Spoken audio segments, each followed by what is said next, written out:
বাস্তবতাটা এমনই, সাহাবী বিদ্বেষীদের পুঁজি নাই। পুঁজি পাইছে কোথায়? আমাদের কওমি অঙ্গনে থেকে, কওমি অঙ্গনে খায়া, কওমি অঙ্গনে পড়ে, কওমি উস্তাদদের কাছ থেকে কিতাবের ইবারত শিখে এখন দালাল হয়েছে মওদুদিবাদের। কিছু মৌলবী ফরম পুরা কইরা দালাল হয়েছে। দালাল হয়ে চ্যালেঞ্জ করতেছে আমাদেরকে 70 বছরের আকাবিরদের সমস্ত অভিযোগের জবাব নাকি তারা দিবে, সব হিসাব নিকাশ নাকি চুকাবে। তো আলহামদুলিল্লাহ, আলহামদুলিল্লাহ, সাহাবী প্রেমী আমরা ছোট্ট গোলামেরাও চ্যালেঞ্জ করছি। গত 60 মাসে ইসলামের যেই অপব্যাখ্যা হয়েছে তাই যদি তোদের সামনে উপস্থিত করা হয়, তোরা 700 বছরে ওর জবাব দিতে পারবি না। সাহাবী বিদ্বেষীরা গত 7 মাসে ইসলামের যে অপব্যাখ্যা দেশের মানুষকে দেখাইছে, এটা আগামী 700 বছরেও ওরা এটার সমাধান দিতে পারবে? আর আসছে আকাবিরদের 70 বছরের জবাব দিতে। পাগলা কুত্তায় কামড়াইছে। মওদুদি সাহেব পৃষ্ঠায় সাহাবী বিদ্বেষের কথা স্পষ্টভাবে বলে গেছেন। ইনারা আসা বলে আমরা তো খুঁজে পাই না, পাবেন কেমনে? আপনাদের হুজুর মওদুদি সাহেব তো সরাসরি দাজ্জালকে অস্বীকার করে গেছেন।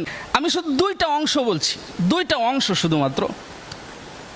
একটা হলো উনি রসায়েল মাসাইলের প্রথম খণ্ডের 36 নম্বর পৃষ্ঠায় শেষ প্যারাটার উপরের প্যারায় উনি বলছেন, ইয়ে কানা দাজ্জাল ওয়াগয়রা তো আফসানে হে, এগুলো হলো সব কল্প কাহিনী, এগুলো সত্য না, সব মিথ্যা কথা। এই যে কিতাব আপনারা দেখে নিতে পারেন, এই যে মূল কিতাব থেকে ছবি তোলা। ঠিক এরপরে উনি শুরু করেছেন তাহকিকে হাদিসে দাজ্জাল, যার উস্তাদি হইল একজন স্বীকৃত মুরতাদ। এই কথা আমি বলছি না, মঞ্জুর মঙ্গল সাহেব গৌড়াঙ্গা মাদ্রাসায় এসে গত বছর বলে গিয়েছেন। যার উস্তাদ স্বীকৃত মুরতাদ, যিনি প্রাতিষ্ঠানিক একাডেমিক ভাবে একটা লাইনও কোথাও পড়ালেখা করেন নাই, ওহির ইলম শিখেন নাই, যার উস্তাদ নাই, তিনি হইল হাদিসের তাহকিক করেন। হাদিসের তাহকিকের 2য় পৃষ্ঠায় যে উনি বলছেন, শুধু এই কথা लाइन पढ़ी, इन उमूर के मुताल्लिक जो मुख्तलिफ बातें हुजूर सल्लल्लाहु अलैहि वसल्लम से अहादीस में मनकुल है, वो दरअसल आपके कियासात है। इन हुवा इल्ला वहयु यूहा। এই আয়াত দিয়ে হিসাব করলে কি এই কথার পরে ঈমান আছে ভাই?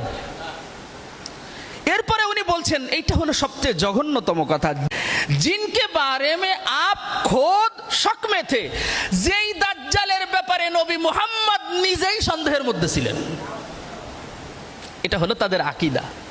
দেখছেন, সাহাবী বিদ্বেষ, নবী বিদ্বেষ, নবী বিদ্বেষ, কোরআন অস্বীকার, কোরআন অস্বীকার করলে তো কুফর পর্যন্ত চলে গেছে।